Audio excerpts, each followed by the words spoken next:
The morning mist clung to Riverside Park like a secret that refused to be told. 7-year-old Emma Torres sat on the cold metal swing, her legs dangling, sneakers barely touching the wood chips below. She kicked at them absently, watching the patterns they made in the damp October air. "Stay right here, Mija," her mother had said, already halfway across the parking lot. "I'll be 2 minutes, 2 minutes." But 2 minutes felt like forever when you were 7, and the park was wrapped in that strange, hushed quiet that comes just after sunrise. The kind of quiet where you can hear your own heartbeat, where every bird call sounds like a warning. That's when Emma saw it. Movement, near the creek, something dark and powerful pushing through the knee-high grass that bordered the water. Emma's heart jumped, not with fear, but with the pure, undiluted excitement that only children feel when they spot something unexpected. She slid off the swing, her pink jacket catching on the chain with a metallic zing. She knew she wasn't supposed to wander, knew her mother would be upset, but the thing near the creek, it looked like a dog, a big one, and Emma loved dogs more than anything in the world. Her sneakers, light-up ones with butterflies that her abuela had bought her for her birthday, flashed red and blue as she moved across the playground, each step announcing her presence to the morning. Flash, flash, flash. The grass was wet, soaking through her jeans immediately. Emma barely noticed. She was focused on the dog, which had now stopped moving and was facing away from her, its muscular body tense with concentration. As she got closer, details emerged from the mist. A German shepherd, huge. Its coat was tan and black, perfectly groomed, and across its body, a vest. Dark blue with reflective yellow letters Emma couldn't quite read from this distance, but she knew what they meant. Police. A K-9 officer. Emma had seen them at school during the safety assembly. Officer Cole had brought his dog, and all the kids had been allowed to pet him after the presentation. This dog looked just like that one, professional, powerful, purposeful. But this dog was alone. No officer, no patrol car, no radio chatter or commands. Just the dog, and something in its mouth. Emma took 3 more steps, her shoes squelching in the mud now. The morning was so quiet she could hear the creek babbling, hear a crow calling from somewhere in the oak trees, hear her own breathing coming faster. The dog's jaw was clenched around fabric, something black and heavy. The thing it dragged left a groove in the mud, catching on exposed roots and rocks. The dog would pull, readjust, pull again. Determined, almost frantic. Emma's hand found her pocket, closing around the old iPhone her mother had given her. The one that only had emergency numbers programmed in. The one she was supposed to use if anything felt wrong. This felt wrong. But it also felt important. "Hey, puppy," Emma called softly, her voice barely above a whisper. The dog's head snapped toward her with mechanical precision. Those eyes, intelligent, brown, almost human in their intensity, locked onto hers. For 3 heartbeats, they stared at each other across 15 feet of misty parkland. Emma could see the dog's sides heaving, could see something in those eyes that she'd never seen in a dog before. Fear. Then the dog did something Emma would remember for the rest of her life. It dropped the bag. The black thing landed with a sound that was too heavy for fabric, too solid, too wet, like a sack of groceries hitting pavement, but worse, more final. The dog backed away from it, haunches low, and made a sound Emma had never heard from any dog, let alone a trained police dog. A whine, high-pitched, distressed, the sound of an animal that had found something it wished it hadn't. Emma's feet moved forward without her permission. The logical part of her brain, the part that sounded like her mother's voice, screamed at her to run, to call for help, to get back to the swings. But the curious part, the brave part, the part that would one day make her an excellent detective herself, that part made her keep walking. 6 feet away now. The bag was enormous, industrial-sized, the kind construction workers used for debris. Thick black plastic sealed with layer after layer of silver duct tape. The tape caught the weak morning light, making strange patterns. Emma could see where the dog's teeth had punctured the plastic in several places. Could see where the dragging had worn through one corner. Could see where something pale was visible through a small tear. 3 feet away. The dog whined again, louder. Emma glanced at it. The German Shepherd was backing away further, head low, tail tucked. It didn't want to be near the bag. But it hadn't run away completely, like it knew someone needed to see this, like it was waiting for a human, any human, to understand. Emma's hand trembled as she pulled out the iPhone. She should call 911, she should. But her eyes were drawn back to that tear in the plastic, to the pale thing visible through the gap. Just one step closer, just to see, just to know. Emma knelt in the mud, her knees sinking into the cold earth. Up close, the bag smelled wrong, like chemicals and earth and something sweet and rotten underneath. Her small fingers reached for the tear, pulling the plastic back just an inch. Just enough. What she saw made her breath stop in her lungs. Skin pale, with a faint pattern of purple veins beneath, and Emma's gasp was sharp as broken glass. Fingers, small ones, delicate. The nails painted a chipped pink color like the polish had been there for weeks, months. And around the wrist, catching what little light filtered through the mist. A bracelet. Silver, with little stars dangling from it.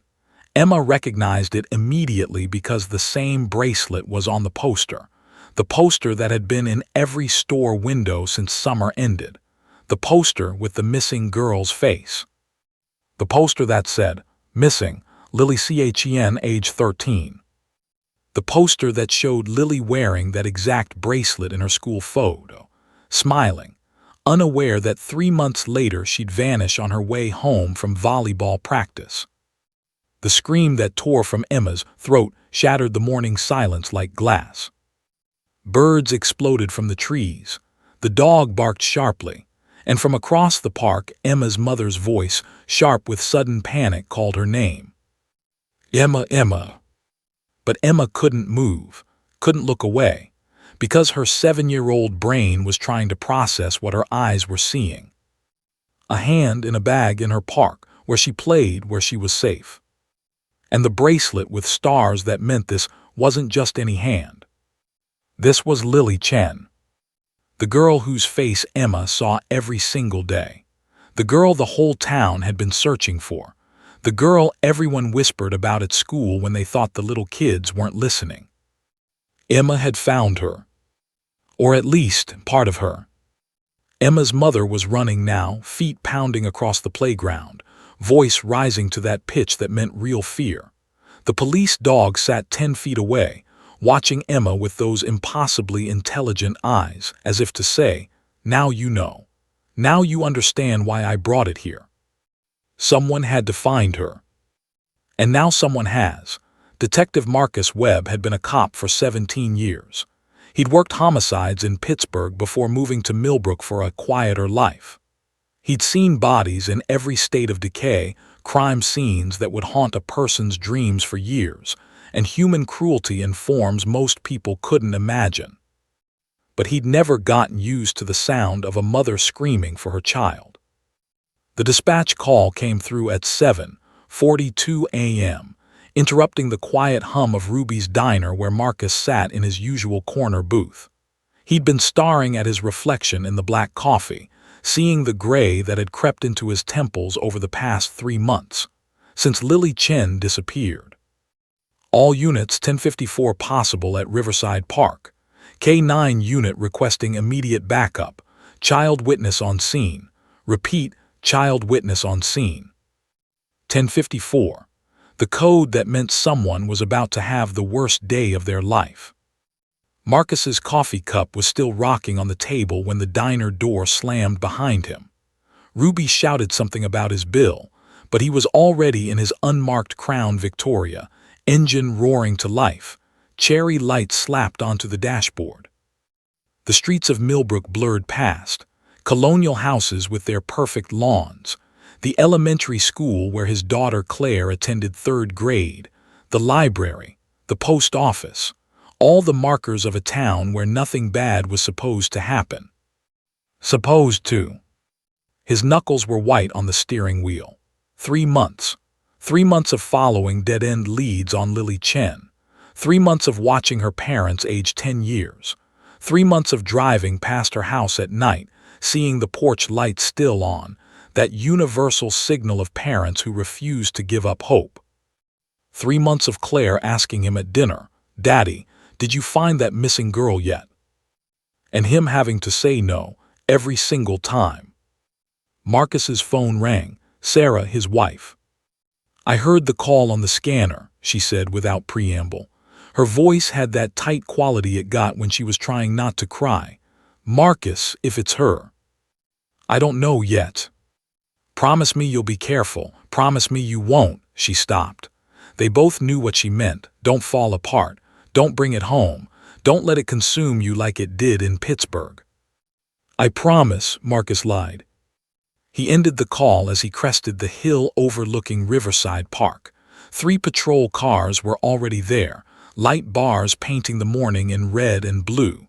Yellow tape was going up, and near the playground, a woman holding a small girl, both of them crying. Marcus parked and was out before the engine fully stopped. His badge was already clipped to his belt, his weapon a familiar weight on his hip. He ducked under the tape officer Jenkins was stringing between trees. "Detective." Jenkins was young, maybe 25, and his face was pale. You need to see it. The K9 found something." "Where's the handler?"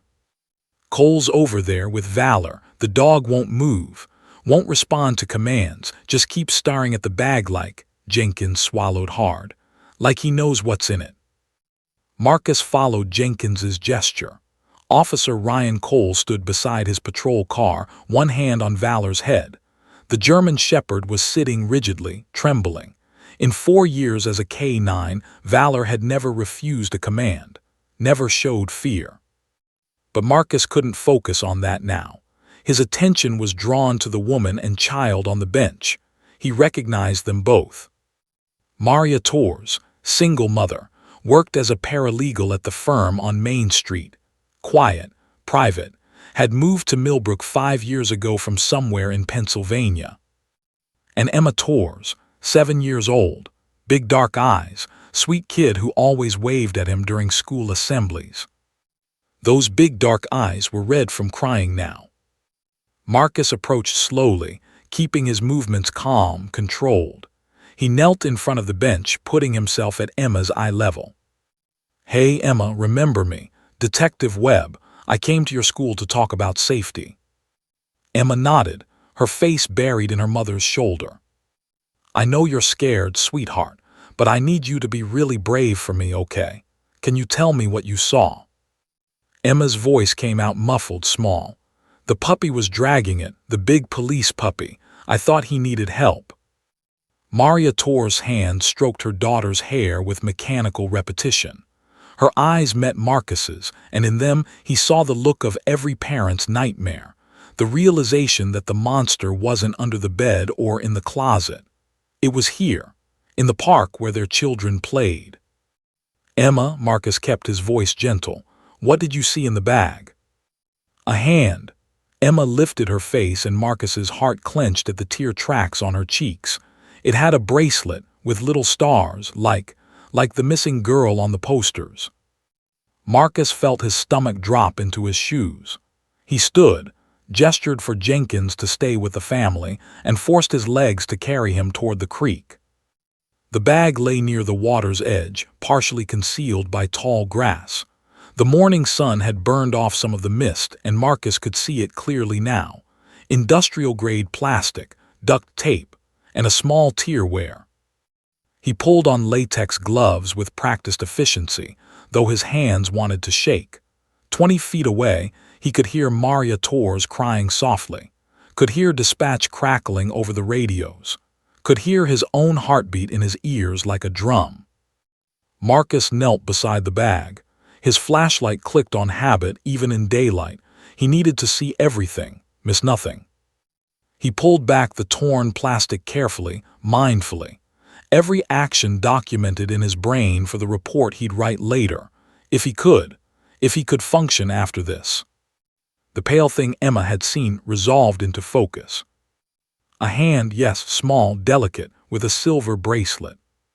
Marcus's breath caught. Wait. He pulled the plastic back further, his mind racing. The hand wasn't real, it was plastic, silicone, a mannequin hand, but dressed to look real, with the bracelet, with polish on the nails. What the hell? Marcus opened the bag wider, his confusion morphing into sharp alertness. Inside wasn't a body, it was. Jesus Christ, he whispered. Evidence? The bag was full of evidence. Polaroid photographs spilled out, dozens of them. Images of locations around Millbrook, the elementary school, the library, the park, various houses. Some photos showed girls from a distance. Surveillance photos. There was a notebook. Marcus pulled it out with trembling hands, flipped it open. Pages of handwritten notes, names, addresses, schedules, personal details about families in town, all written in tiny, meticulous handwriting. Lily Chen volleyball practice Tuesdays and Thursdays. 4:30-6:00 p.m. Walks home alone. Father works late, mother drinks. Sarah Morrison piano lessons Wednesdays. Teacher is male, mid-40s, no background check on file. Katie Rodriguez walks to school through Riverside Park. No siblings, parents both work. 5 names total, 5 girls. Marcus recognized every name from missing person reports across the Tri-County area over the past 2 years. This wasn't just about Lily Chen. This was a serial case. And someone had left this here to be found. Marcus's hands moved faster now, cataloging, processing. There was fabric, a piece of a t-shirt stained with something dark. Blood.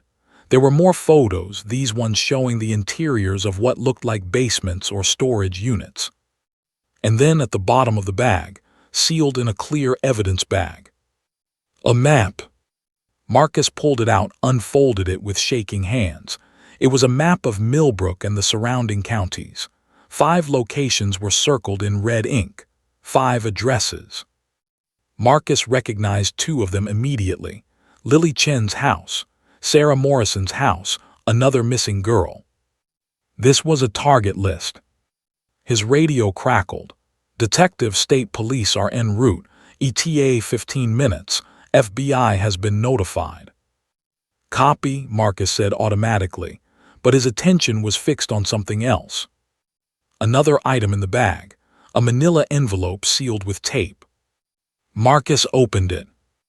Inside were more photographs, but these were different. These were recent, very recent, time-stamped. The first showed the exterior of a building, concrete, windowless, industrial. The second showed a door, heavy metal, multiple locks. The third made Marcus's world stop spinning. A girl tied to a chair in a concrete room, duct tape over her mouth, her eyes wide with terror. She wore a volleyball t-shirt. Her hair was longer than in her school photo, dirty and tangled. But Marcus recognized her instantly. The timestamp on the photo read, October 13, 2024, 6:47 p.m. 2 days ago. Lily Chen was alive. Marcus's hands shook as he pulled out his phone, nearly dropping it. He needed to call this in, needed to get search teams organized, needed to. His phone buzzed with an incoming text from an unknown number. The message was simple. You found my gift, Detective Webb, but can you find her before I do? The clock is ticking. She has 48 hours. A friend. Marcus's blood turned to ice. This wasn't a crime scene. It was an invitation to a hunt. And Lily Chen was the prize. Officer Ryan Cole had been Valor's handler for 4 years, 2 months and 16 days. Not that he was counting, except he was. He counted everything now. Days since his last decent sleep. Days since he'd moved to Millbrook. Days since his sister Katie had been found dead in a drainage ditch outside Philadelphia. 1,847 days. But who was counting? Ryan sat in his patrol car, hands gripping the steering wheel so tight his knuckles had gone bloodless white. In the back seat, Valor paced, back and forth, his nails clicking on the metal floor like a countdown timer. The dog hadn't settled since they'd arrived at the park 30 minutes ago, hadn't responded to a single command, hadn't even taken the treat Ryan had offered. That had never happened before, not once in 4 years. "Easy boy," Ryan murmured, but his voice lacked conviction, because he knew, God help him, he knew why Valor was acting this way. The dog had found something he was never supposed to find. Ryan pulled out his notebook with shaking hands, flipping back to the morning's entry. His handwriting, usually precise from years of report writing, was jagged, rushed. 6:47. Began routine training exercise, Sector 7, North Woods adjacent to Riverside Park. 6:51. Valor broke command, unprecedented behavior, refused recall. 6:53. Located Valor at drainage culvert, coordinates 40, 7,128 degrees N, 75, 2,841 degrees W. Dog exhibited extreme distress. 6:55. Discovered black industrial bag, partially concealed. Valor refused to approach after initial discovery. Ryan's pen had nearly torn through the paper when he wrote that last line, because in 4 years, Valor had never refused to approach something he'd found. The dog was trained to alert, to indicate, to hold position until his handler arrived. But this morning, Valor had found the bag, grabbed it in his jaws like he was trying to destroy evidence, and had started dragging it away from the culvert, toward the park, toward people. Like he was trying to make sure someone found it. Ryan closed the notebook and stared through his windshield at the crime scene forming in front of him. Detective Webb was hunched over the bag now, his body language tight with tension. State police cruisers were arriving. The FBI had been called. This was about to become the biggest case Millbrook had ever seen. And Ryan was terrified it would all lead back to the truth he'd been hiding. His phone buzzed. A text from Detective Webb, "Need to talk, now. Bring Valor's tracking log from this morning." Ryan's stomach clenched. He grabbed the notebook, clipped Valor's lead, and headed toward Webb. The dog moved reluctantly, head low, casting glances back toward the woods they'd come from. "Ryan," Webb's face was grim, "walk me through it, everything from the beginning." Ryan took a breath. "Stick to the facts. Facts couldn't betray you." Training exercise, North Woods. Valor broke command at 6:51, which has never happened in his entire career. I followed him to a drainage culvert approximately half a mile into the woods. He'd already located the bag. "The culvert, show me exactly where on a map." Ryan pulled out his phone, opened the GPS app, showed Webb the coordinates. Watched the detective's face carefully.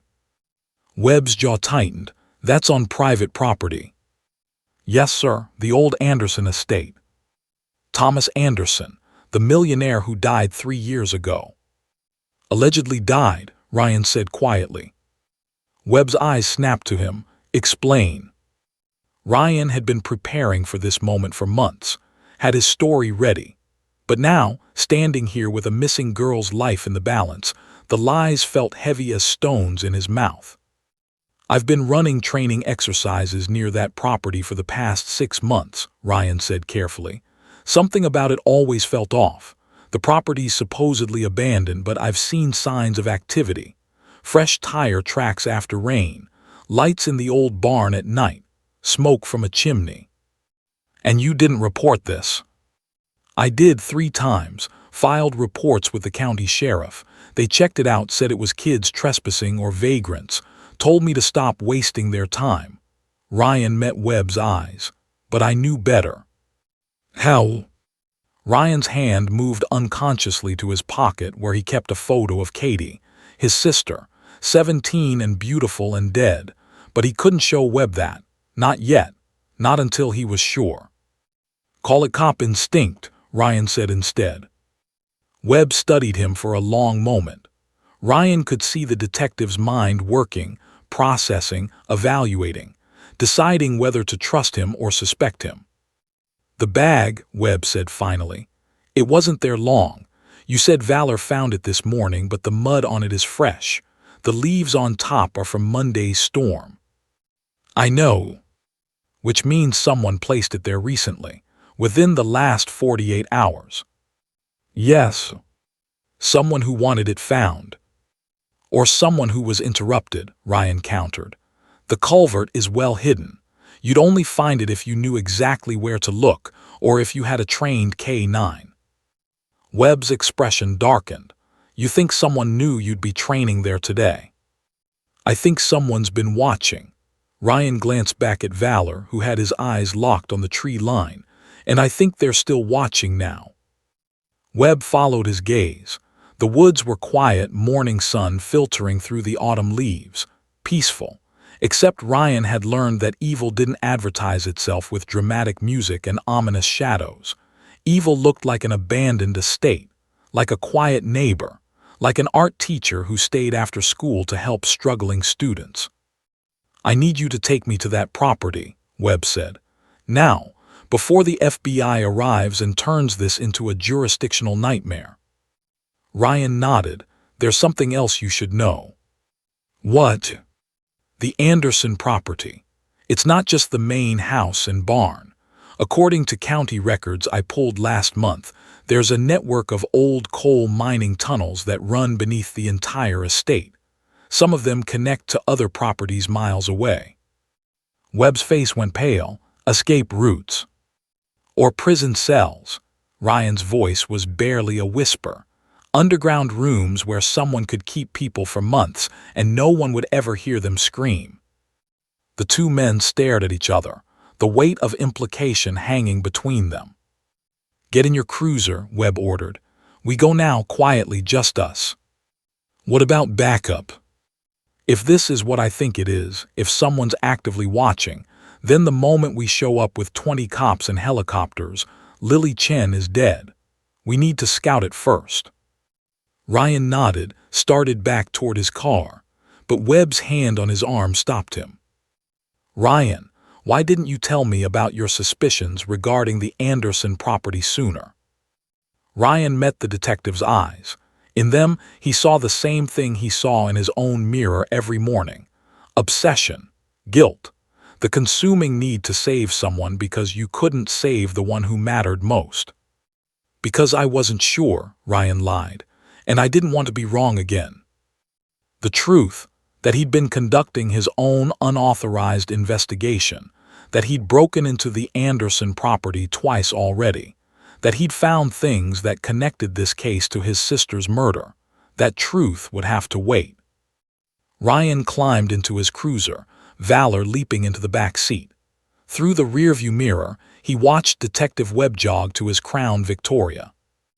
Neither of them saw the figure standing in the woods 200 yards away, watching through binoculars, taking photographs, making notes in a leather journal. The figure lowered the binoculars and smiled. The game was finally beginning. And all the pieces were moving exactly where they needed to be. Maria Torres had always been good at keeping secrets. It was a skill she'd learned young, growing up in a house where asking the wrong questions got you backhanded. A skill she'd perfected during her marriage to David, when love had slowly curdled into something darker, more complicated. A skill that had kept her and Emma alive when they'd fled Philadelphia 5 years ago with nothing but 2 suitcases and an envelope full of cash David had hidden behind the water heater. But sitting in her kitchen now, hands wrapped around cold coffee, Maria realized that some secrets had a way of finding you no matter how far you ran. Through the window, she could see Detective Webb's unmarked car still parked across the street. He'd been there for an hour, watching, protecting, he'd said, But Maria knew what protection looked like, and this felt more like surveillance. Upstairs, Emma finally slept. The child psychologist, a kind woman named Dr. Richardson, had spent 2 hours with her, using dolls and drawing to help Emma process what she'd seen. The trauma counseling would continue for months, maybe years. Emma would carry this morning with her forever, just like Maria carried her own secrets. Her phone sat on the table between her hands, silent, accusing. She should tell Detective Webb. Should tell him about David's past, about the things she'd found after his death, about the connections that were starting to form in her mind like a constellation of horror. But telling meant destroying the life she'd built here, meant exposing Emma to questions about her father, a man Emma barely remembered, a man Maria had worked hard to paint as a hero rather than the complicated, dangerous person he'd actually been. The phone buzzed. Unknown number. Maria's hand hovered over it. She'd gotten good at ignoring unknown numbers, debt collectors looking for David, the occasional wrong number, nothing that mattered. But something made her answer this time. Maria. The voice was male, processed through some kind of distortion software. Robotic, unrecognizable. You recognize this voice. Her blood turned to ice. Who is this? Someone who knew your husband. Someone who knows what he was really doing in those last few months before his accident. Maria's free hand gripped the edge of the table. David died 5 years ago, whatever this is. Your daughter saw something this morning she shouldn't have. A bag. Evidence. Evidence that's going to lead Detective Webb down a very specific path. A path that ends with questions about David Torres, about his clients, about the private investigation he was running when he died. I don't know what you're talking about, but Maria's voice shook, betraying the lie. Yes, you do. You found his files, his backup drives, all those photos he took of people he was surveilling. You've kept them all these years, haven't you? Insurance, you called it. Insurance against the people who might come looking. Maria's eyes darted to the drawer beside the refrigerator, the one she never opened, the one that held David's old burner phone and the USB drive labeled insurance in his handwriting. What do you want? I want you to keep your daughter quiet about what she saw. I want you to discourage Detective Webb from digging too deep, because if he finds what I think he's going to find if he connects those dots, the voice paused. Your husband didn't die in a car accident, Maria. You know that, don't you? You've always known. The words hit like a physical blow. Maria had suspected, of course. The accident had been too convenient, too clean. David's car going off a bridge at midnight on an empty highway. No witnesses. No brake marks, just gone. The police had called it an accident. The insurance company had paid out, and Maria had taken Emma and run because staying in Philadelphia felt like waiting for the next shoe to drop. Who are you? Maria whispered. Someone who's trying to protect you. Someone who knows that if Detective Webb keeps pulling threads, he's going to unravel something much bigger than a missing girl. Something that involves very powerful people, people who don't leave witnesses. The line went dead. Maria sat frozen, her mind racing. She should call Webb, should tell him about the call, about the threat. But the voice had said something that lodged in her brain like a splinter. Your husband didn't die in a car accident. With trembling hands, Maria opened the drawer, pulled out the burner phone David had given her 3 weeks before he died. If anything happens to me, he'd said, pressing it into her hands, everything you need is on here. Don't look at it unless you have to, but if you have to, trust no one. She'd charged it once a year just to make sure it still worked, had never actually looked at the contents, had been too afraid of what she'd find. But Emma had found a body or evidence of bodies in their park, in their safe town, and someone had just called to threaten them. Maria turned on the phone. It took a minute to boot up, the old technology grinding to life. When the home screen appeared, Maria saw what she expected, a photo gallery icon, A notes app, nothing else. She opened the photos. 43 images loaded slowly. Maria's chest tightened as she scrolled through them. Most showed men in dark suits meeting in parking lots, exchanging briefcases. The kind of surveillance photos David used to take when he was tracking someone. But one photo made Maria's breath stop entirely. It showed a young man, mid-20s, dark hair, sharp features, standing beside a black panel van. The photo was date-stamped 5 years ago, 2 months before David died. The location tag read, Millbrook, PA. Maria's hands shook as she zoomed in on the van's license plate. Her mind, trained by years of watching David work, kicked into gear.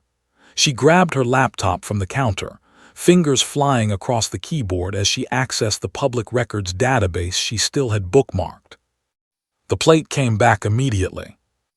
Vehicle reported stolen in Newark, NJ 3 years ago, the same month the first girl had disappeared in the Tri-County area.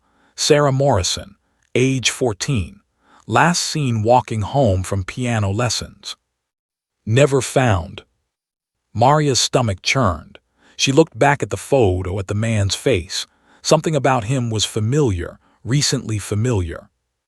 She grabbed Emma's school directory from the pile of mail on the counter, flipping through pages with desperate speed. Parent contact information, staff directory, photos of teachers and administrators. There, page 17. The same face, older now, grayer, wearing glasses, but unmistakable. Mr. David Peterson, art teacher, Millbrook Elementary School. The man who'd volunteered to give Emma private art lessons 3 months ago. The man who'd stayed late after school, always so helpful, always so friendly. The man who'd bought supplies for students who couldn't afford them. The beloved teacher who everyone trusted. The man who'd been at the school the day Lily Chen disappeared. Maria's vision blurred with tears and rage. She thought about those art lessons, about letting Emma go into that classroom alone, about how Peterson had always found reasons to keep Emma after.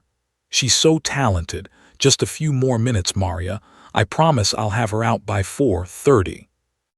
About how he'd asked questions, about their family, about where Maria worked, about whether Emma walked home alone. He'd been hunting. And Maria, desperate for her daughter to have positive male role models after David's death, had delivered Emma right to him. Maria's phone buzzed again, another text, unknown number. She opened it with shaking hands. A photo, time-stamped from 20 minutes ago.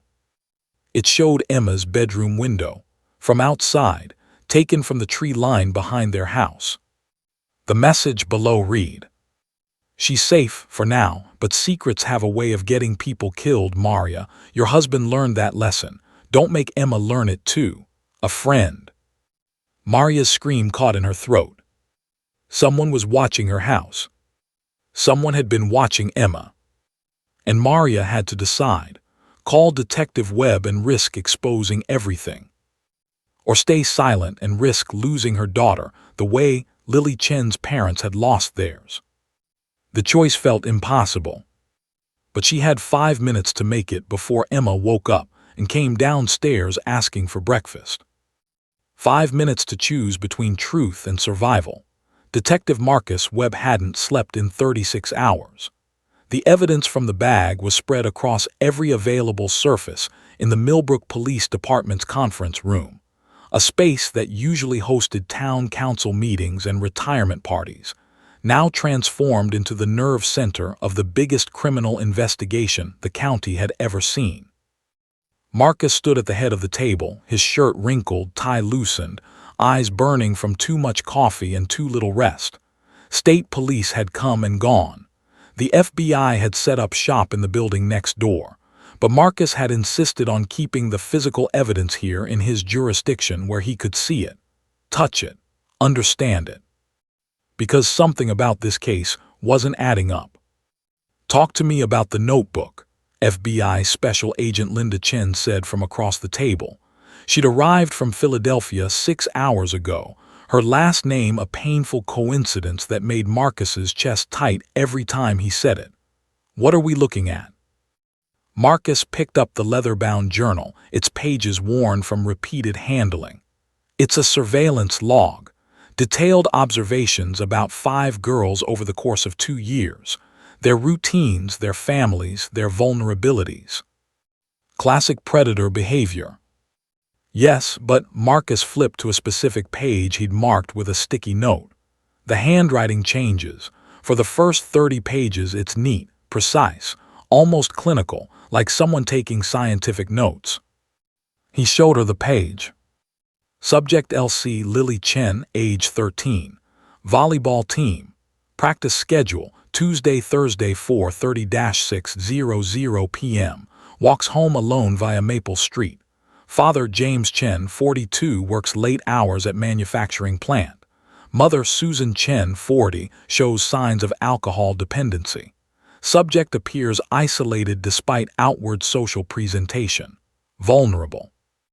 Cold, Agent Chen murmured. Detached. Exactly, but look at this. Marcus flipped forward to page 47. The handwriting had become jagged, rushed, words crossed out and rewritten. This was written more recently, maybe 2 weeks ago. He knows, he's figured it out. Anderson knows what I'm doing, he's been following me, watching. I thought I was so careful, but he saw me that night outside the Morrison house. He confronted me, threatened to expose everything, said I was corrupting his mission.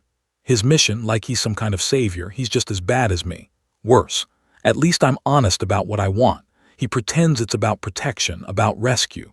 But I've seen his files. I know what he's really doing to those girls. Making them dependent, making them grateful. It's sick. We're both sick. But he acts like he's better than me. Like his cage is somehow more humane than mine. The room fell silent. Anderson, Agent Chen said slowly. Thomas Anderson, the millionaire who supposedly died 3 years ago. Whose body was immediately cremated, Marcus added. No autopsy, just the word of his private physician, a Dr. Harold Wexler, that it was a heart attack. Have we located Dr. Wexler? He died 6 months ago, also cremated, also no autopsy. Marcus's jaw tightened. Convenient. Agent Chen stood, began packing. So we have 2 suspects. The person who wrote this notebook, presumably our art teacher, David Peterson, and Thomas Anderson, who may or may not be dead. It gets worse. Marcus pulled out a manila folder, opened it to reveal surveillance photos.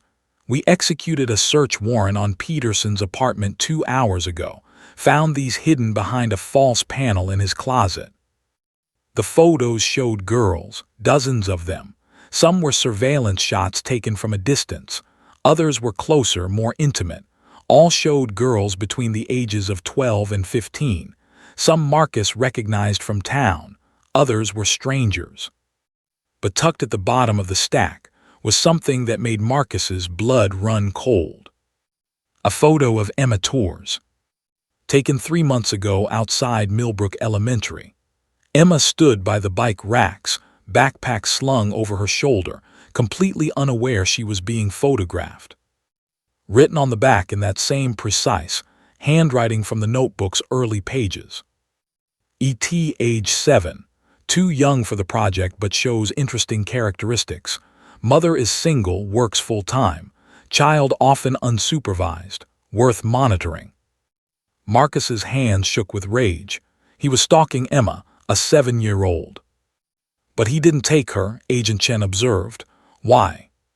Because someone stopped him. Marcus flipped to the final page of the notebook.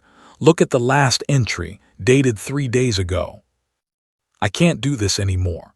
Anderson has me boxed in. He has evidence, photos of me, recordings of my voice, proof of what I've done. He says if I don't give him everything, all my research, all my photos, all my plans, he'll turn me in. But I know what he really wants. He wants to eliminate competition. He wants those girls for himself. So I'm going to beat him at his own game. I'm going to give the police everything. Make it look like he's the monster. The bag, the evidence, the photos, all pointing to a dead man. They'll chase a ghost while I disappear. Start fresh somewhere else. somewhere without Anderson's shadow. The bag goes in the culvert tomorrow morning. The K-9 unit runs training exercises there every Wednesday. They'll find it, and when they do, they'll find Anderson. Marcus looked up at Agent Chen. This whole thing, the bag, the evidence, Emma finding it, it was all planned. Peterson planted it to frame Anderson. But if Anderson is actually dead, then Peterson just committed the perfect crime. He dumps evidence pointing to a corpse, and while we're investigating a dead man, he walks away free.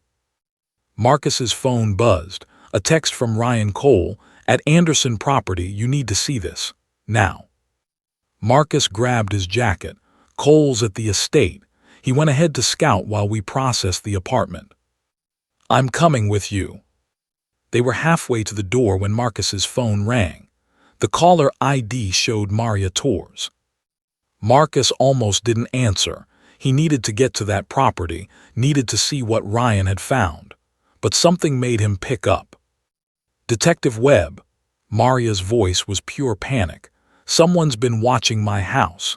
They sent me a photo of Emma's bedroom window from outside, and there's something else, something about David Peterson. I need to tell you."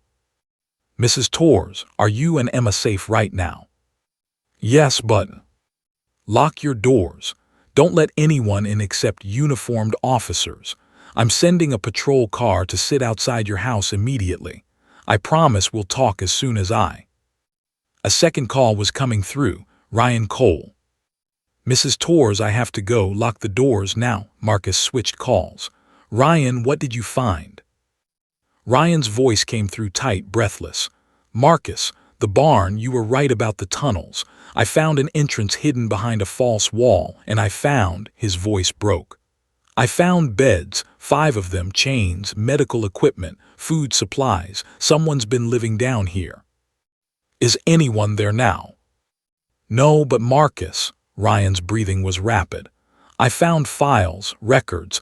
Anderson's been keeping detailed logs, every girl, how he saved them, how he protected them. It reads like he actually believed he was rescuing them from something worse."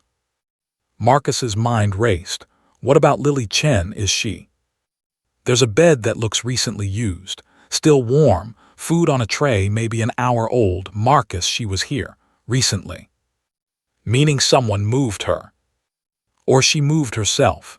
Ryan's voice dropped to a whisper. "There's a tunnel that leads east, toward the old quarry, and I can hear..." He stopped. What do you hear?" "Footsteps, someone's in the tunnel, coming this way." "Ryan, get out, now, that's an order." "Wait, I see something, a light, someone's..." The line went dead. "Ryan, Ryan." "Nothing." Marcus was already running for his car, Agent Chen close behind. His radio crackled as he called for backup, every available unit to the Anderson property, ambulance on standby, helicopter if they could get one. But in his gut, Marcus knew they were already too late. Because whoever had been keeping Lily Chen in those tunnels had just found Ryan Cole. And Marcus was 20 minutes away.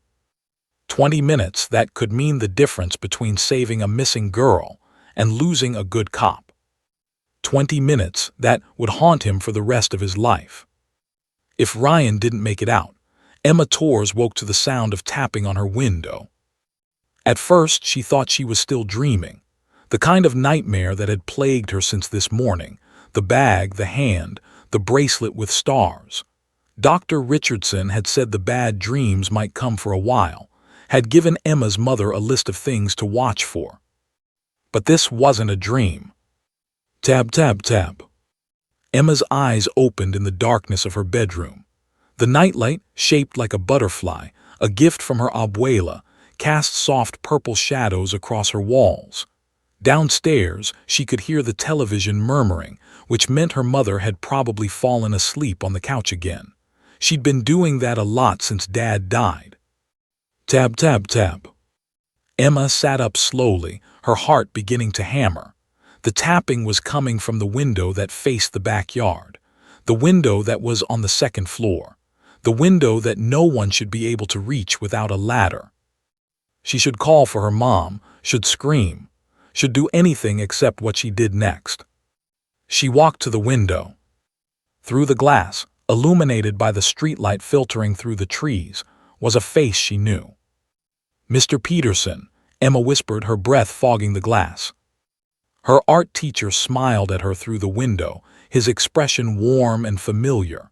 The same smile he gave her in class when she drew something particularly good. The same smile that had made her feel special, talented, seen. He was standing on something, a ladder maybe, with one hand pressed against the glass, the other gesturing for her to open the window. Emma's hand moved to the lock automatically, then stopped. Something felt wrong. Mr. Peterson had never come to her house before, and it was nighttime, and he was at her window instead of the front door like a normal grown-up. But it was Mr. Peterson. Everyone loved Mr. Peterson. He was nice. Emma unlocked the window and pushed it open a few inches. Cold October air rushed in, making her shiver in her pajamas. "Hi, Emma." Mr. Peterson's voice was gentle, almost sad. "I'm so sorry to wake you, sweetheart, but I really need your help. It's about Lily." Emma's heart jumped. "You found her?" "Not exactly, but I know where she is. And Emma," he glanced over his shoulder like he was checking to see if anyone was watching, "you're the only one who can help me save her." "Why me?" "Because you're the one who found the evidence this morning. The bag, the photos. You saw things, Emma. Things that can help me find where the bad man is keeping Lily." Emma's mind raced. Detective Webb had asked her so many questions today, had shown her pictures and asked if she recognized any of the places. Emma hadn't recognized anything then, but maybe if she tried harder. "Shouldn't we tell my mom or Detective Webb?" Mr. Peterson's smile faltered just for a second. "That's the problem, sweetheart. The bad man, the one who took Lily, he has people watching. Police people. If we tell Detective Webb, the bad man will know, and he'll move Lily somewhere we can never find her." That didn't sound right. Detective Webb was nice. He was helping. "But—" "Emma, please." Mr. Peterson's voice took on an urgent edge. "Lily doesn't have much time. I've been investigating this on my own for months. I'm so close to finding her. But I need you to show me exactly where you saw that bag, exactly what was around it. The police moved everything, but you remember, don't you? You remember what it looked like before they got there." Emma did remember. She remembered every detail, the tall grass, the way the bag was positioned, the tree roots nearby, the sound of the creek. "I remember," Emma said slowly. "Then help me. 5 minutes. We'll drive to the park, you'll show me exactly where it was, and then I'll bring you right back. Your mom won't even know you were gone." Emma looked back at her bedroom door. She could hear the TV still playing downstairs. Her mom was asleep. She'd been so tired lately, so stressed. Emma hated making her worry. And this was Mr. Peterson, her teacher, an adult she trusted. "Okay," Emma heard herself say, "but only 5 minutes." Mr. Peterson's smile widened. "That's my brave girl. That's my smart girl. Here, let me help you." He reached through the window, his hands gentle as he helped Emma climb out. She'd done this before, snuck out to sit on the roof and look at stars, so it wasn't hard. Mr. Peterson guided her feet to the ladder rungs. They climbed down together, silent as shadows. The backyard was dark, the only light coming from the kitchen window where her mother had left a light on. Emma could see the patrol car parked out front. Detective Webb had sent it, just like he'd promised.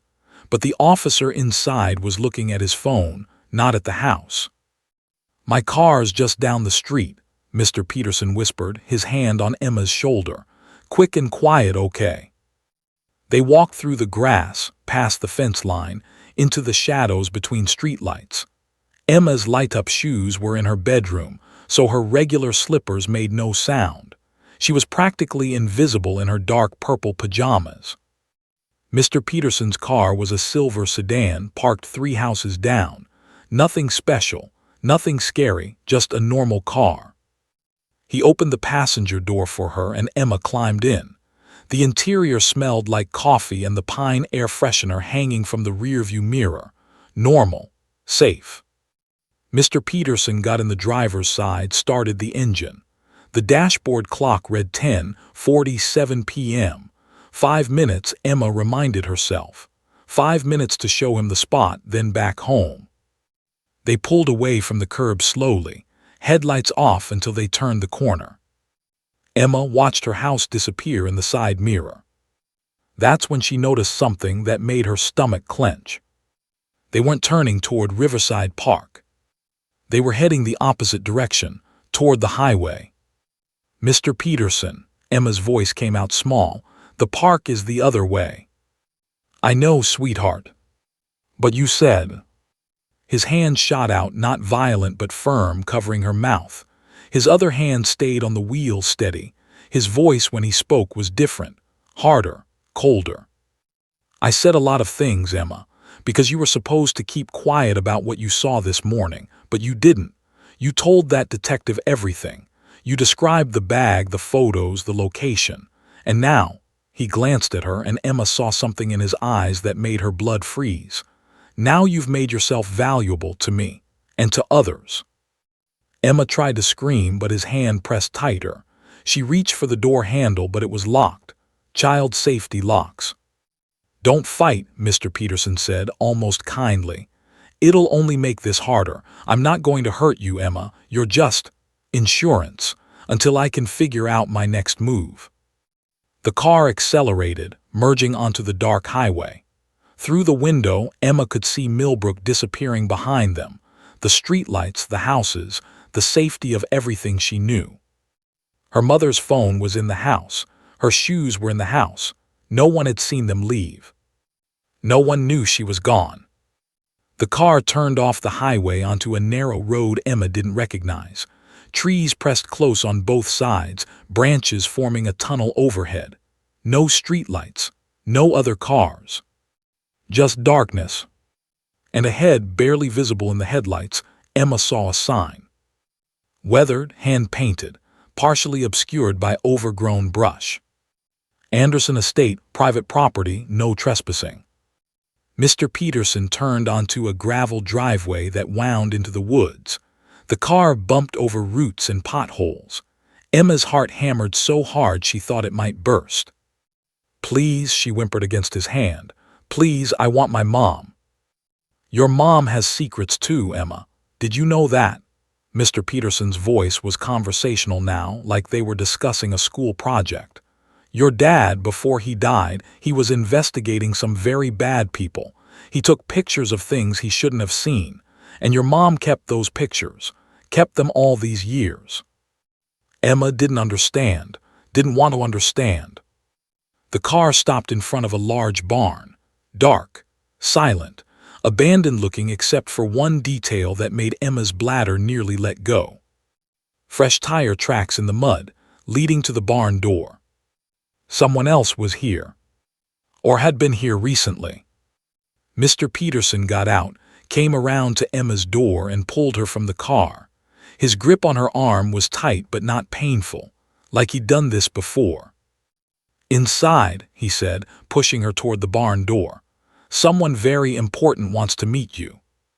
Someone who's been waiting a long time to have a conversation with Detective Webb. And you, little Emma, are going to help make that conversation happen. Detective Marcus Webb's Crown Victoria fishtailed on the gravel road leading to the Anderson estate, rocks pinging against the undercarriage like gunfire. FBI Agent Chen gripped the dashboard, her face pale in the glow of the instrument panel. Backup is 3 minutes behind us, she said, checking her phone. We should wait. Ryan doesn't have 3 minutes. Marcus's knuckles were white on the steering wheel. His radio crackled with static. We're too far from town for clear communication. The last transmission he'd caught was a patrol officer reporting that Emma Torres was missing from her bedroom. Emma, the 7-year-old who'd stumbled into a nightmare. Now she was part of it. Marcus slammed the brakes in front of the barn. Ryan's patrol car sat empty, driver's door hanging open, the radio still squawking with unanswered calls. Valor was in the back seat, barking frantically, pawing at the window. Marcus and Agent Chen drew their weapons simultaneously, approaching the barn with tactical precision. The door was ajar, darkness yawning beyond. Marcus's flashlight beam cut through the shadows. The barn's interior was exactly as Ryan had described, converted into something between a bunker and a medical facility. Surgical lights hung from ceiling beams. Metal shelves lined the walls, stocked with canned goods, bottled water, medical supplies. And in the center, 5 beds, 4 empty, one with rumpled sheets still indented with the shape of a body. Lily was here, Marcus whispered. Agent Chen moved to a desk against the far wall where files lay open. She picked up one, her eyes scanning quickly. Marcus, these are victim profiles, but not the way Peterson wrote them. This is different. Marcus joined her, reading over her shoulder. Lily Chen, age 13. Father, gambling addiction, family savings depleted. Mother, self-medicating with alcohol.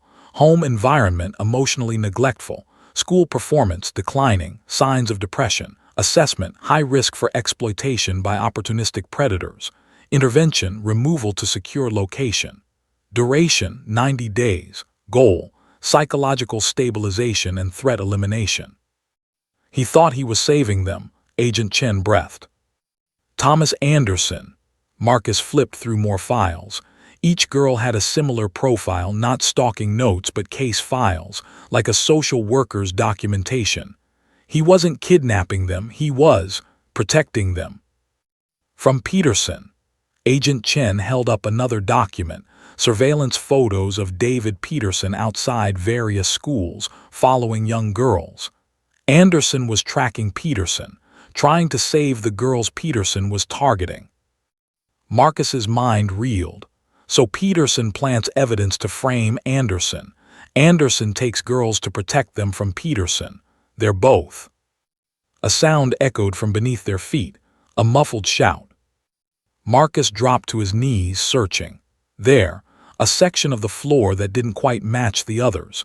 He found the hidden latch pulled. A trapdoor swung open, revealing a ladder descending into darkness. Ryan, Marcus called down. Here, Ryan's voice came from deep below, strained with pain. Marcus, don't come down, it's a trap, he's. A gunshot cracked through the tunnel. Marcus was down the ladder before Agent Chen could stop him, his weapon leading, flashlight mounted. The tunnel was narrow, carved from rock and earth, shored up with ancient wooden beams. The air smelled of damp stone and something else, something chemical. 20 feet ahead, Marcus's light found Ryan. The officer was on his knees, hands behind his head. Blood ran down his temple from a gash across his forehead. Valor stood in front of him, teeth bared, growling at Thomas Anderson. Or the man Marcus assumed was Thomas Anderson. Tall, 70s, gray-haired but powerfully built. He held a revolver pointed at Ryan's back. But his eyes were fixed on something behind Marcus. Marcus spun.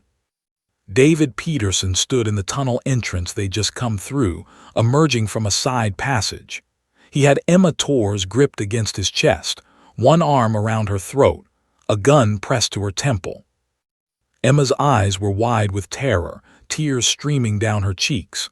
She'd gone absolutely still, the survival instinct of a trapped animal. Detective Webb, Peterson's voice was calm, almost cheerful. Right on time, Thomas, see, I told you he'd come. Let the girl go, Peterson. Marcus kept his weapon trained on Peterson, but his eyes darted between the two men. It's over. We know everything. Do you? Peterson smiled. Do you know that Thomas here has been running an unauthorized child protective operation for 3 years? That he's kidnapped 5 girls, held them prisoner in these tunnels? To protect them from you, Thomas Anderson spoke for the first time. His voice was cultured, educated, but filled with barely controlled rage. From predators like you. I never touched those girls, Peterson snapped. I photographed them for evidence.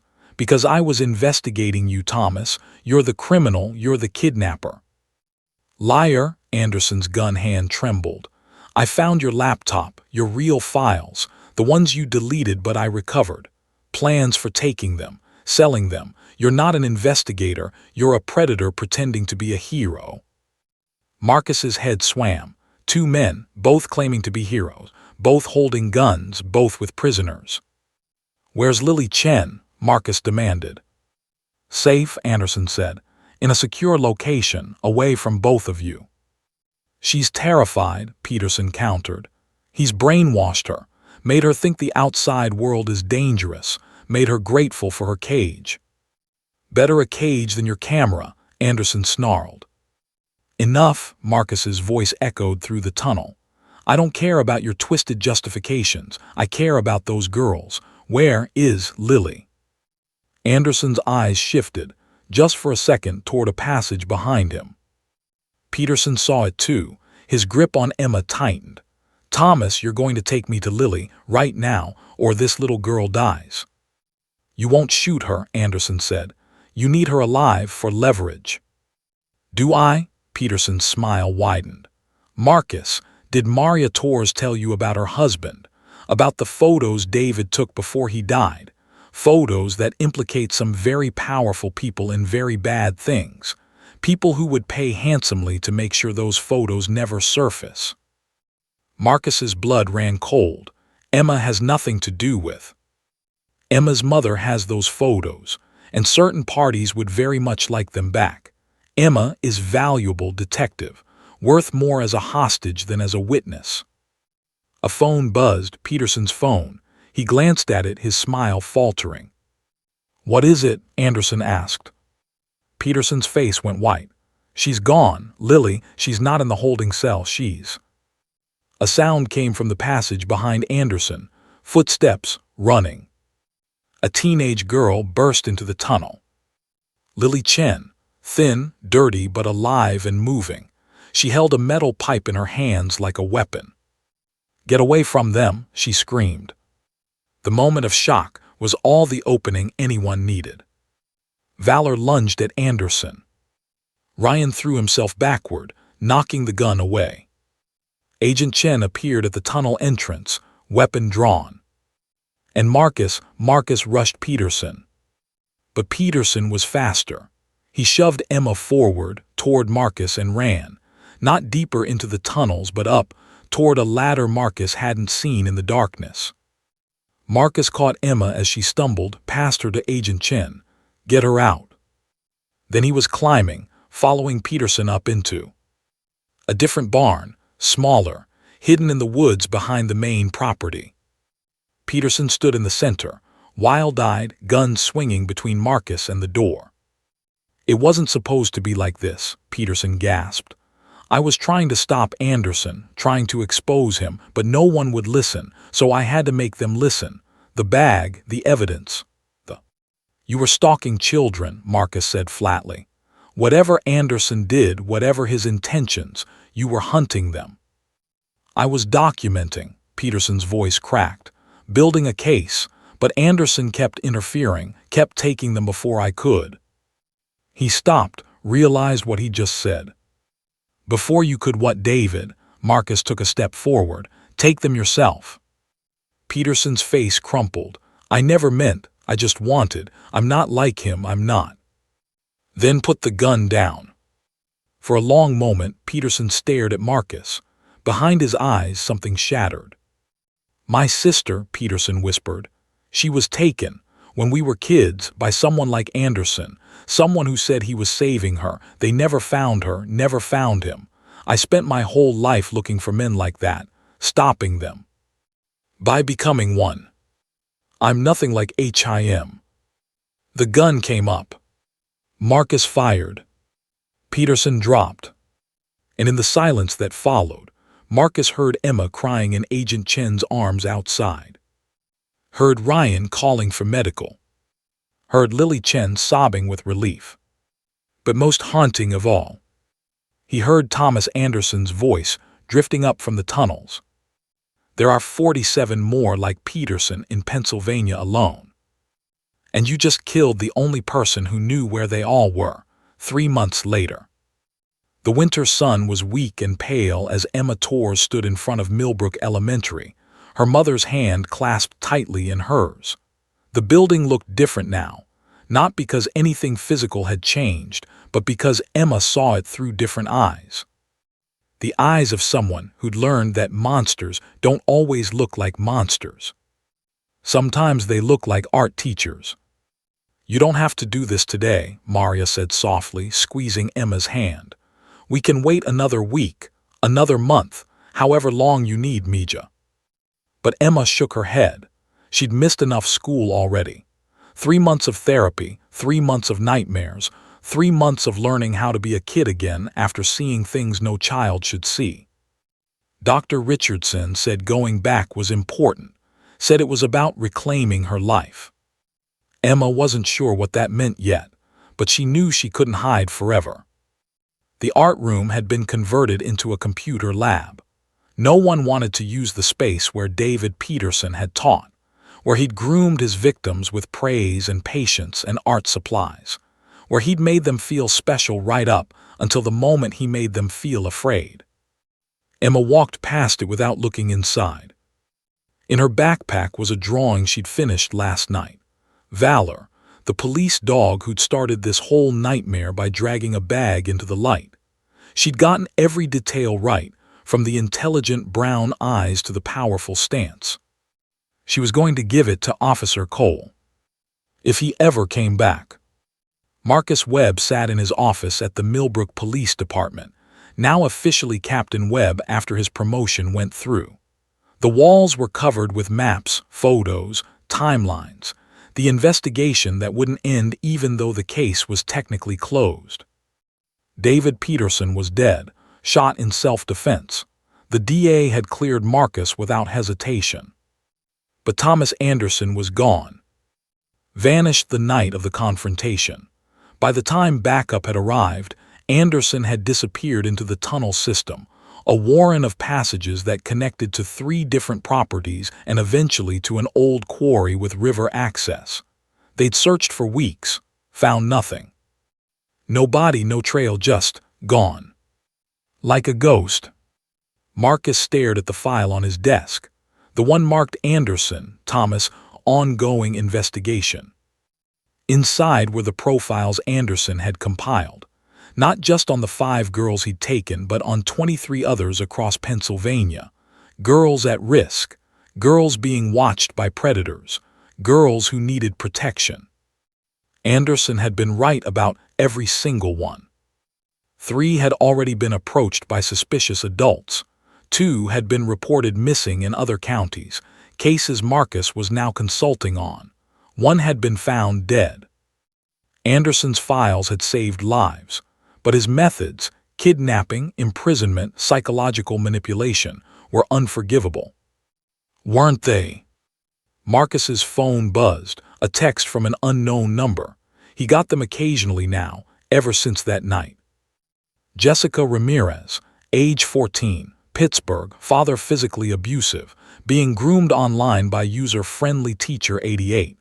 IP traces to apartment 3B, 447 Liberty Ave. Act fast. A friend. Marcus stared at the message for a long moment. Then he forwarded it to the Pittsburgh PD with a note, anonymous tip, worth checking. He told himself he was just being thorough, that he wasn't encouraging a vigilante. But deep down he knew the truth. Sometimes the law moved too slowly. Sometimes children died while paperwork was processed.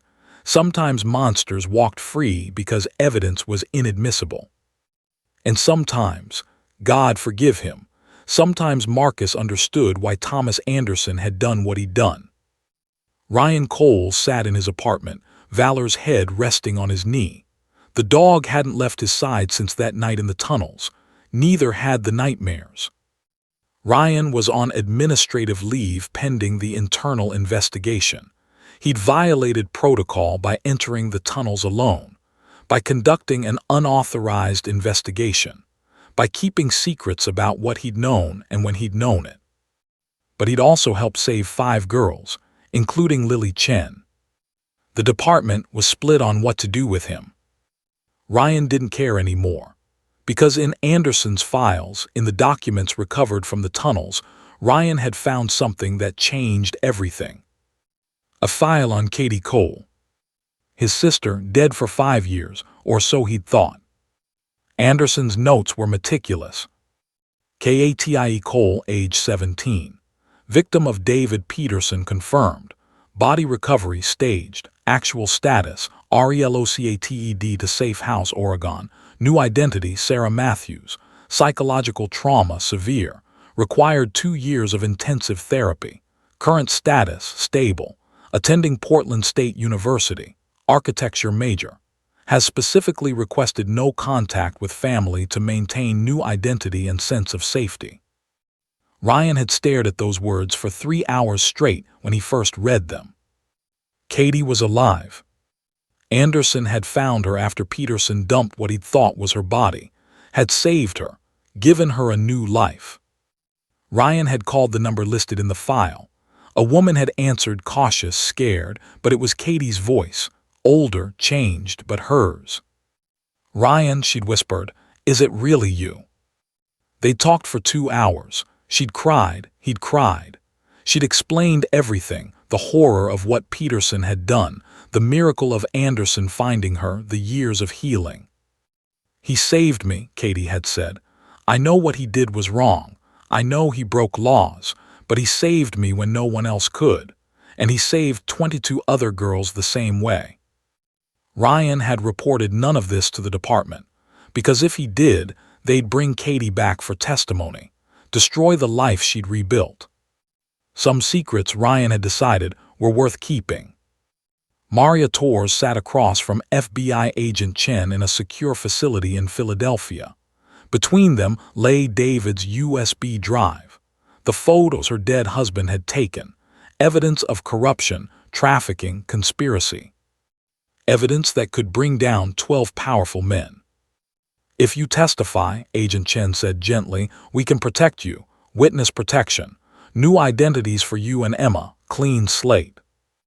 And if I don't, then these men keep operating, keep hurting people, keep destroying families." Maria looked at the photos, then thought about Emma, brave, traumatized Emma who'd survived something no child should face. "I'll testify," Maria said, "but on one condition." "What?" "Emma never knows the details. She never knows what her father was really investigating.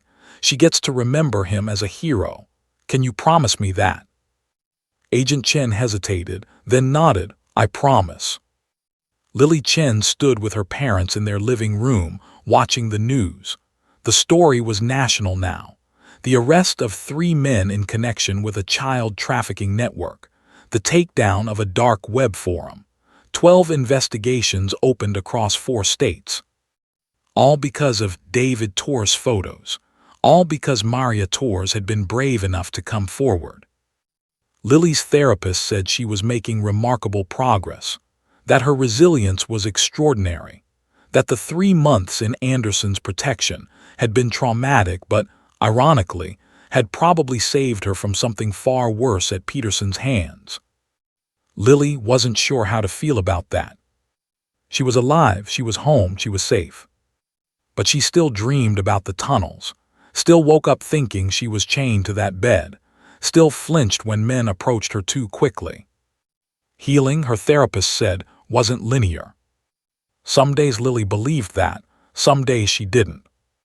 Emma Torres finished her drawing of Valor and carefully placed it in her backpack. Tomorrow she'd give it to Officer Cole. Tomorrow she'd take another step toward normal. But tonight, as she lay in bed with her mother reading beside her, Emma thought about the bag, the bracelet, the moment everything changed. "Mom," Emma whispered. "Yes, Mija." "Do you think there are more bad people, like Mr. Peterson?" Maria's hand stilled on the page. "Yes, I think there are." "And more good people, like Detective Webb?"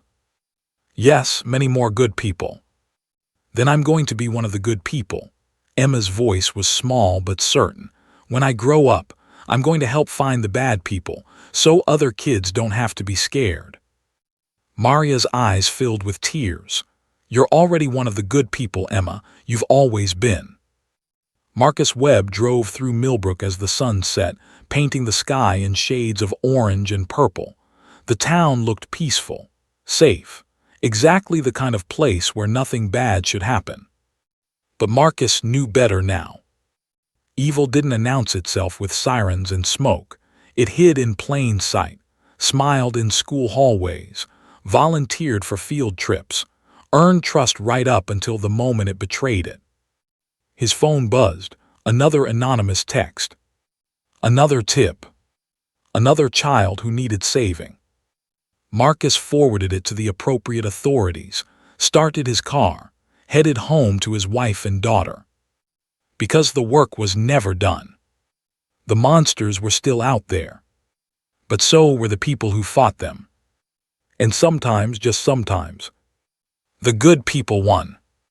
In a cabin in the Canadian wilderness, an elderly man sat at a desk, typing on a laptop. Thomas Anderson's fingers moved across the keys with practiced precision, updating files, tracking names, monitoring threats. 23 girls remained at risk. He had work to do. And now, thanks to Detective Webb's quiet cooperation, he had help. The law could only do so much. But Thomas Anderson had no such limitations.